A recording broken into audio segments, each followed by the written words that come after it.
Sean todos bienvenidos a una nueva emisión de Editorial Mictlán. En esta ocasión vamos a adelantarnos unos cuantos años desde el tema del penúltimo video de historia que fue la decena trágica. Si no lo han visto, véanlo, que es un video muy chido. También viene el del manifiesto comunista para principiantes, que casi nadie lo vio y me tardé mucho haciéndolo. Para ahora hablarles del Maximato, el periodo de la historia mexicana posterior a la revolución y que sentó las bases para los 70 años seguidos del PRI y el origen de las instituciones nacionales. Así que sin más, comencemos. 1920.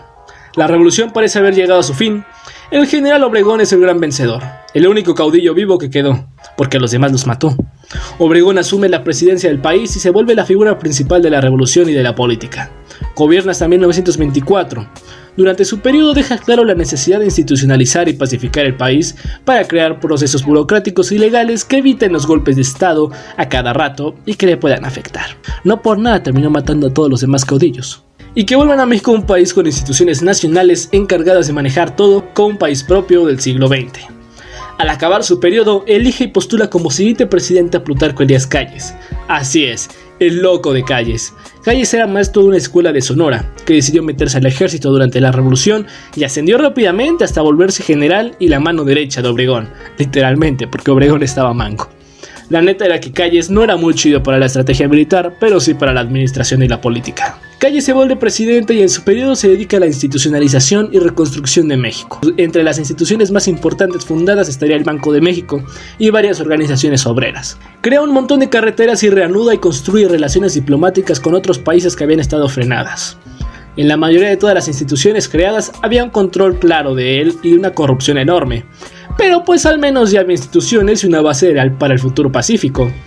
Pudo ser recordado bien, pero se metió con uno de los elementos más importantes de las personas, su espiritualidad y su religión, y casi parecido a la Unión Soviética decide prohibir y perseguir iglesias y templos, encarcelando y exiliando a una gran cantidad de curas con el pretexto de que solo impedían el progreso. Lo que en un país con una gran devoción e historia religiosa ocasiona un levantamiento armado. Oh sí, la Guerra Cristera. Esto cubrió el periodo de Calles y llevó a un gran descontento. Todo esto funcionó perfectamente para que Obregón dijera que necesitaban de él para la pacificación. Y así es como logra que se apruebe la reelección en periodos alternos. ¿Qué no los caudillos lucharon contra la reelección? Pues quién sabe. Durante los meses previos a poder regresar a la presidencia, Obregón pacificó el país matando a representantes cristeros y a sus principales opositores y competidores. ¿Pero Calles iba a permitir que Obregón se quedara con el pastel? Pues parecía que sí. Al fin de cuentas a Calles le convenía lo de las reelecciones alternas. Pero ya siendo electo, Álvaro Obregón el 17 de julio de 1918 fue asesinado por un fanático religioso. Inmediatamente muchos sospecharon de Calles, pero no se pudo decir nada en contra de él, y para no verse mal tomando el poder decidió poner de presidente a Emilio Portes Gil, un obregonista que ayudó a estabilizar el país y a darle la autonomía a la UNAM, de tranquilizar un poco al pueblo, de seguir con las instituciones y cooperar con Calles. Sin embargo, era un títere más. Durante ese rato, Calles trabaja en su imagen y resurge como un símbolo de la lucha revolucionaria y de los ideales obregonistas. Y termina creando el Partido Nacional Revolucionario, así es, el antiguo PRI, el PNR. Con la creación del partido absorbió en él a todos los actores políticos del país. A los legisladores, a los futuros presidentes. Al tener el control del partido, tenía el control de toda la política mexicana, pasando a ser conocido como el jefe máximo. De ahí el Maximato. En 1930, Calles decide poner de presidente a Pascual Ortiz Rubio. Así es, el mismo que hizo tratos con Batista para poner varios casinos en La Habana. Pues resulta que Pascual Ortiz Rubio era un general que ya llevaba varios años como embajador en el extranjero, por lo que se encontraba un poco desapegado de la vida política del país. Y sin relaciones ni grupos de poder, era perfecto. Por cierto, cuando Ortiz Rubio tuvo la protesta en 1930, alguien le disparó en la cara, pero pudo sobrevivir y recuperarse. Calles ya se había hecho dueño de los generales, senadores, diputados y partido. El presidente era un mero adorno, a quien en verdad le tenían que pedir permiso para todo era Calles. Esto no evitó que Ortiz Rubio pudiera hacer múltiples negocios y relaciones con Batista, como les contaba. Rubio se cansa de ser una marioneta e intenta quitar a los callistas de su gobierno, pero tras mucha tensión y peligro decidió ceder.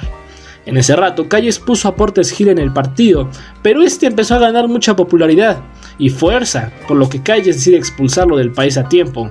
Tras un corto tiempo, Calles decide quitarle su apoyo a Rubio, obligándolo a renunciar, y mejor pone de presidente a Abelardo Rodríguez, mientras Calles regresa al partido para reorganizar a sus fieles y para buscar un futuro sucesor.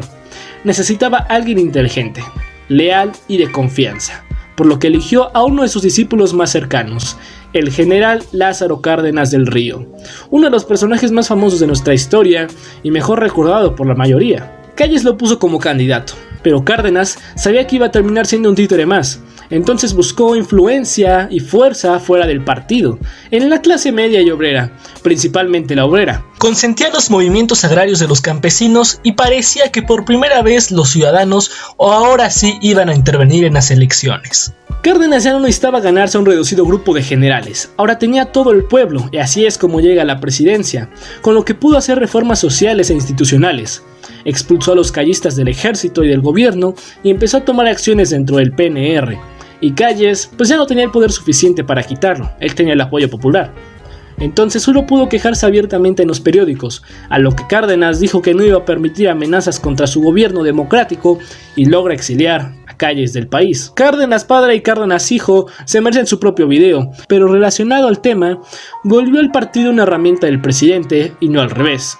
Según le restó el poder al partido, inició el presidencialismo y el sistema político moderno del país. Calles modernizó e institucionalizó el país, pero desde el inicio con el objetivo de controlar el gobierno mediante una red de influencias y maquinaciones. Ahora yo le pregunto a ustedes, amigas y amigos, ¿en realidad se quedó en el pasado esa red de influencias y maquinaciones? ¿En realidad los partidos son herramientas de los gobernadores o más bien los gobernadores son herramientas de los partidos? ¿En realidad nuestro sistema político viene después de Cárdenas o es la misma esencia e idea del gobierno que buscaban esos caudillos de la revolución? La fundación de la SEP fue una de las más importantes apuestas de Obregón y Calles para borrar el pasado y reconstruirlo para sí mismos con objetivos personales que radican en crear esa falsa figura de la fuerza revolucionaria y de los héroes de la patria, de lo que ellos creían ser. Así que por favor dime, la educación, la historia y todo eso fue secuestrado por el gobierno. Dímelo en los comentarios, los estaré leyendo. Y recuerde que esto ha sido Editorial Mictlán. Nos vemos en la siguiente emisión.